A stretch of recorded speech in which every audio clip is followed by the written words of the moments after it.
What drove Pam Hupp to kill? How did she get away with murder for so long? And what's the truth behind NBC's new series, The Thing About Pam? Pam Hupp was born as Pamela Newman in Delwood, Missouri. She reportedly led a rather charmed youth nestled in the middle-class suburbs. Her dad was a blue-collar worker at Union Electric, and her mother worked as a school teacher. The family had 4 children, and Hupp was the third in the crew. Classmates at Riverview Gardens High School remember her as easygoing, and popularity seemed to come easy for her as a cheerleader. She married her high school sweetheart in a shotgun wedding, which caused tensions with her conservative parents. From there, Pam found herself in the full-time monotony of domesticity while her friends ventured off to college. One daughter, and 6 years of marriage later, Pam's first marriage dissolved. Rebounding rapidly from divorce, she married Mark Hupp. They moved to Naples, Florida, and had a son. By 2001, they returned to Missouri, renovating homes on the side for a little extra cash. The Hupp suburban life looked ideal from the outside, but Pam Hupp had a dark side that few people knew about. Cultivating the image of a suburban middle-class mother of 2, Pam Hupp had tousled blonde hair, a plus-sized figure, and wore frumpy clothes. She fit into the world she inhabited without a second glance. According to her friends, Hupp's extreme frugality stood out. You could say that money made her more than a coupon cutter. According to people that knew her, it went way deeper than that. A source close to Hupp told the Toronto Sun, "When it comes to money, she short-circuits. But the leap from short-circuiting to stabbing a terminally ill friend more than 50 times seems vast." Yet no one could deny that Hupp enjoyed sole beneficiary status on Betsy Faria's life insurance policy. The same went for Hupp's mother, who died under suspicious circumstances. Hupp also made strange comments about her husband's life insurance policy to investigators and said, per St. Louis Magazine, "Amazingly, he's still alive, because it's a lot." Per the common reader, editor and journalist Jeanette Cooperman has long questioned Hupp's motives. The mother of 2 didn't have debt, and her husband made a steady income. As for why Hupp would risk it all for money, Cooperman suspects that there were additional motives at play, citing attention-seeking, hunger for power and control, and complications from an alleged brain injury. But she concedes, the general consensus, shared by cops, neighbors, relatives, and true crime addicts, was that Pam Hupp was evil. Pam Hupp gravitated towards life insurance both as a vocation and a motivation for murder. Over the years, she held clerical jobs at a couple of insurance companies, including State Farm, where she first met Betsy Faria per St. Louis Magazine. Faria had a bubbly personality and liked to dance, which suited her as a part-time DJ. Coworkers described her as gregarious and generous, and she boasted many devoted friends who would do just about anything for her. As for Hupp, State Farm agent Mike Boschert told St. Louis Magazine, "She had very good insights, human nature-wise. A positive person, very level-headed. I never saw her mad." He also remembered her getting to work between 10 and 15 minutes early each morning and said she was adept at handling office politics. Boschert appreciated her logical way of thinking and even described her as underemployed. Nevertheless, he couldn't deny that something strange lurked beneath the squeaky clean facade Hupp cultivated as a model employee. Despite Mike Boschert's glowing reports, he also noticed a troubling tendency in Pam Hupp. Sometimes she burst out with strange and outlandish stories that made no sense. Boschert recalled to St. Louis Magazine, "She always told me she was involved somewhere like the FBI, something with security clearance, kind of in the past, but maybe still." He also noted that she seemed to let these lies drip out in small snippets, revealing just enough to raise curiosity before cutting off the story. These were the types of inaccuracies and fallacies that would tip off Russ Faria's defense attorney Joel Schwartz years later. When confronted about her contradictions, Hupp fell back on the excuse of a head injury sustained at work in 2009, which she claimed made her memory fuzzy. She also conveniently said the injury meant she couldn't take a lie detector test during the investigation into Betsy Faria's murder. But the medical records needed to back up such claims have yet to surface. What's more, a deep dive into Hupp's past revealed 2 terminations from insurance companies for signature forgery. Bizarre events followed Pam Hupp wherever she went, although few people put 2 and 2 together at the time. According to St. Louis Magazine, Mike Boschert remembers an instance where a communication went out on his letterhead with his signature, seemingly without his involvement. And around the same time, he also recalled a rash of employees' cars getting keyed in the parking lot. A spat of random keyings also took place in the neighborhood where Hupp's family lived, and some other inexplicable things occurred.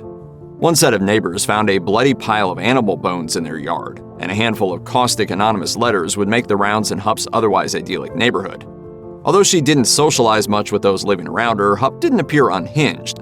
Mousy and inconsequential, she looked like the last person most would suspect of such nefarious and immature activity. Pam Hupp and Betsy Faria worked in insurance offices together for a decade before falling out of contact, per Charles Henry Bosworth and Joel Schwartz's Bone Deep, Untangling the Betsy Faria Murder Case. But news of Betsy's breast cancer diagnosis in 2010 drew the two women back together. Soon, Hupp became a regular presence in Betsy's life, shuttling her to and from chemotherapy appointments. It's unclear exactly how close Hupp and Betsy became. For example, Hupp didn't attend the Celebration of Life cruise that Betsy and her family took in November 2011. Originally planned as a party to mark cancer remission, it became her last hurrah after Betsy found out the month before that doctors had detected tumors on her liver. During the trip, she fulfilled a lifelong dream of swimming with dolphins thanks to her husband. After returning from the cruise, Hupp became an almost daily companion. 5 days before the murder, Betsy went to the library with Hupp, seeking assistance from a librarian to witness Betsy's signature on a life insurance change of beneficiary form. This event sealed the terminally ill woman's fate, although she likely never saw it coming. As for Betsy's husband, Russ Faria, Hupp wasn't even a blip on his radar when it came to potential threats. In police interviews, he stated, "I only met Pam maybe a half dozen times at the most." Pam Hupp had a conundrum in late 2011. Since convincing Betsy Faria to change the beneficiary on her life insurance policy, Hupp had tracked Betsy's every move, according to NBC News. The alleged killer searched for the perfect moment to strike when Betsy would feel weakest and most alone. Hupp reportedly wanted chemo-induced lethargy on her side when she attacked Betsy, coupled with the night she knew Russ Faria would be away from home.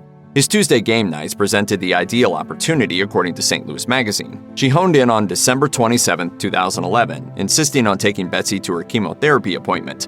But text records show her plan hit a snag. Betsy already had a ride, with another friend planning on taking her back to her mother's house, where she'd wait for her husband to pick her up after game night. Hupp had to find a way to insinuate herself into the evening's events, so she showed up unexpectedly at Betsy's chemo appointment and then convinced the sick woman that she would give her a ride home from her mom's house.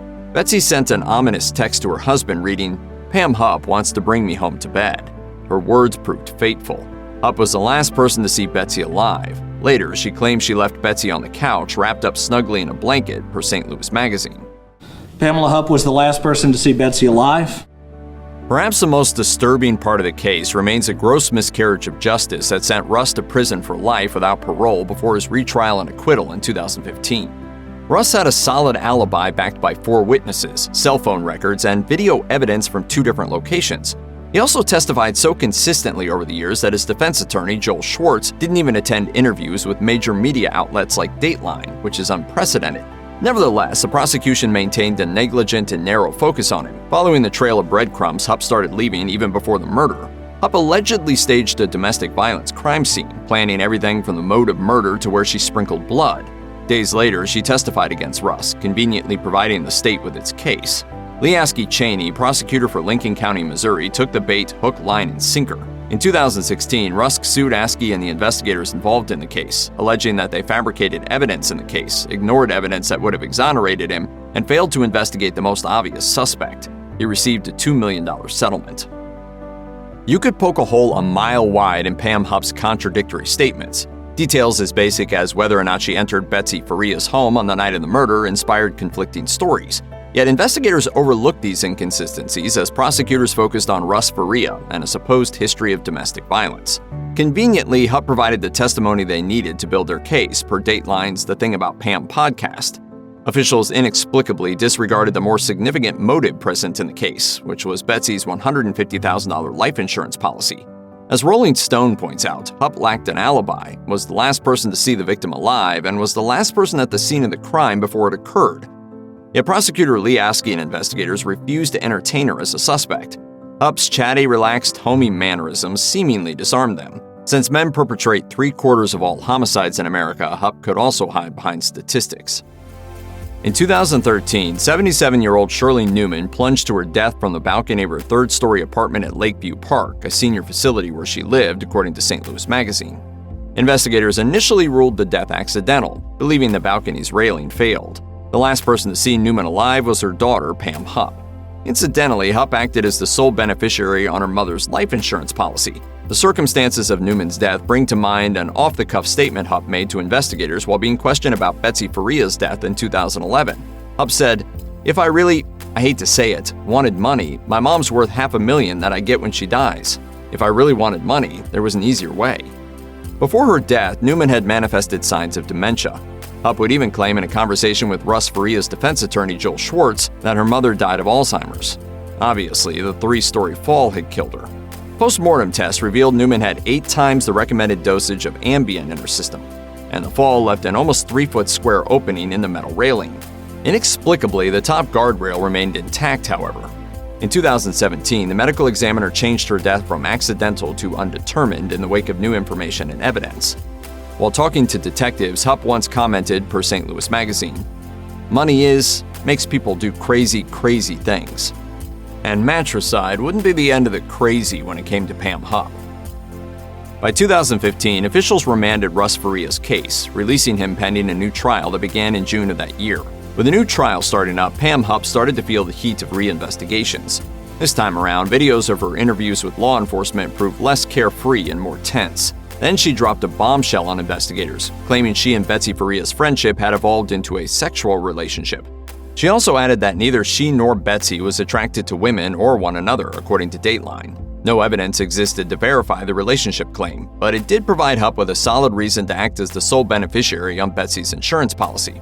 It also supported the crime of passion theory, which suggested that Russ had snapped and stabbed his wife to death. Hupp took it a step further, claiming Betsy had chosen that night to tell her husband she wanted to leave him. But the friend who took Betsy to her chemo appointment that fateful day, Bobby Wan, contradicted these statements, calling them untrue. Others would soon speak up, including Hupp's friends. One reportedly commented, "Pam was the most homophobic person I'd ever met. She'd say, 'That's not normal, that's not right.'" Of those closest to Hupp and Betsy, none believe this new development. Pam Hupp wasn't finished with the lying or the killing. To throw the police off her trail, she masterminded a convoluted plot to make Russ Faria look like a killer yet again. It required a senseless killing, which meant finding her next unwitting victim. This time around, there would be no life insurance policy or beneficiary forms. Instead of killing for money, this would be an act of desperation. According to NBC News, to lure her next victim, Hupp claimed to work as a Dateline producer. She reportedly drove through low-income neighborhoods for days looking for potential victims, as data pulled from her phone would later show. Hupp initially approached Carol Alford, but thankfully Alford got cold feet, and listening to her gut instincts saved her life. Later, Alford provided valuable testimony against Hupp, but Louis Gumpenberger didn't prove as lucky. He took up Hupp's offer to reenact a 911 call for money, falling for her story about working for Dateline. She provided him with the script to read before staging a fake kidnapping in real time. Her audience for the event would be a 911 operator. During the call, she shot him 5 times, killing an innocent disabled man in cold blood. She would then claim self-defense, but investigators weren't buying it. On August 23, 2016, officers arrested her for the murder of Gumpenberger. When Pam Hupp previously sat in interrogation rooms with investigators, she generally appeared chatty and carefree, per Dateline. But after her arrest for the murder of Louis Gumpenberger, that changed. Finding herself in handcuffs and on the wrong side of suspicion, Hupp grew wildly desperate. If murder didn't solve her problems, she would have to try something else. She needed a final way out, which came to her in the form of an innocuous ballpoint pen. After police officers briefly left the room, Hupp smuggled the writing implement from the table and into her waistband, per Fox 2 St. Louis. Then she stroked both sides of her neck repeatedly, feeling for the pulse of her carotid arteries. Hupp touches her neck, slowly, feeling both sides. Next, she asked to use the bathroom and was escorted into the facility by a female officer. Once in a stall, Hupp used the pen to puncture her wrists and throat countless times. After police officers rushed into the bathroom, preventing further harm, she stood for a mugshot, thick bandages covering the self-inflicted holes in her neck. Hupp would later accept an Alford plea, admitting that there was a preponderance of evidence against her without confessing. She received a life sentence without the possibility of parole. In 2019, Margaret Birch, Louis Gumpenberger's mom, sued Pam Hupp for wrongful death. A judge in St. Charles County awarded Birch $3 million. Birch and her attorney, Gary Berger, knew Hupp didn't have enough money to even make a dent in the sum, but through this legal action, they hoped to thwart all chances for Hupp to make a profit by selling her story. A decade after the murder of Betsy Faria, prosecutors also announced that they will make Hupp stand trial. As reported by NBC News, they're seeking the death penalty. Prosecutors reportedly came to the death penalty decision after weighing how Hupp allegedly stabbed the terminally ill Betsy 55 times. Then, Hupp provided false testimony on numerous occasions, strategically designed to frame Betsy's husband. And when these actions still didn't take the heat off her, she murdered an innocent man and attempted to frame Russ in a convoluted murder-for-hire plot. On top of all of this, Hupp was the last person to see her mother alive. Prosecutorial and police misconduct led to Russ Faria's conviction for the murder of his wife. Fortunately, Russ's attorney Joel Schwartz never gave up on his client. Obviously, it's still emotional for me. He reviewed thousands of pages of documents and hours upon hours of witness testimony, picking apart Pam Hupp's stories and the work done by investigators and prosecutors. Former prosecutor Lee Askey was replaced by Michael Wood in 2018, and a rigorous new standard reportedly came to Lincoln County's investigations. Coupled with a new sheriff, Wood decided not only to prosecute Hupp for Betsy's murder, but also to go after this rampant misconduct. According to Wood, "To me, it felt as if Betsy Faria's murder investigation was confirmation biased in its purest form. Once they'd made their decision, I can confidently say they weren't interested in finding any other evidence that pointed anywhere else." Fox 2 Now reports that the former sheriff's office had even drafted an order prior to Russ's acquittal to destroy all physical evidence associated with the case. Fortunately, this order was thwarted. KSDX reported that, during his ordeal, Russ compared investigators to the Three Stooges and at one time a bunch of incompetent monkeys. Even the people that we depend on and think of as good guys are not always good guys. Their incompetence meant Hupp came within a hair's breadth of getting away with what she thought looked like the perfect crime, and it also enabled her to subsequently kill 2 more innocent people. Check out one of our newest videos right here. Plus, even more grunge videos about true crime are coming soon. Subscribe to our YouTube channel and hit the bell so you don't miss a single one.